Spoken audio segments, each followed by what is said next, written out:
Yeah. Yeah, resume-driven development. Yeah, of course. So this is one of the concepts I think I heard that in 2012 and for some guy of Microsoft. It's that when some developers don't think about the architecture or the best solution for the company itself or the best solution for the application itself, but he thinks in the solution that can earns a plus line in their resume. So let me put some example of this. So at some point of the past, I used to work with Spark, so to do some machine learning in Spark, and basically one of the developers, this guy are very good in Scala. So and but the problem is that the rest of the team used to work only Python.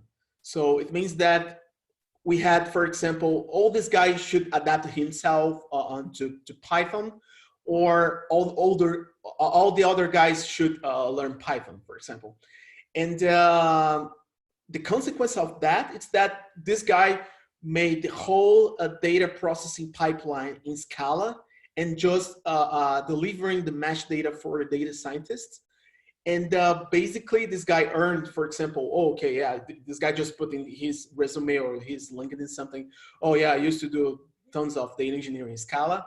But for the sake that every time that some of those data scientists or other data engineers that doesn't know Scala needs to make some kind of maintenance in the code base, for example, the whole maintenance took, for example, days or sprint, more than 2 or 3 sprints of 15 days, for example. Or most of the time, the code itself was not manageable at all.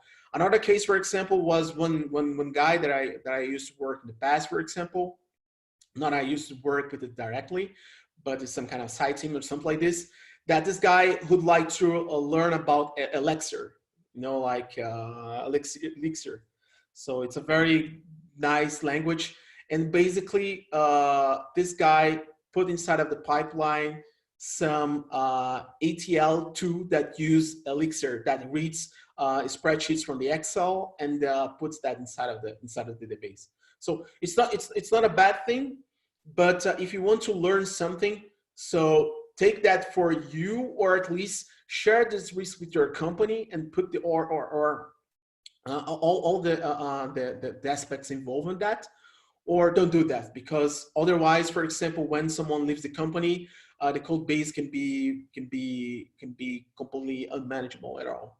So this is one of the examples of resume driven development.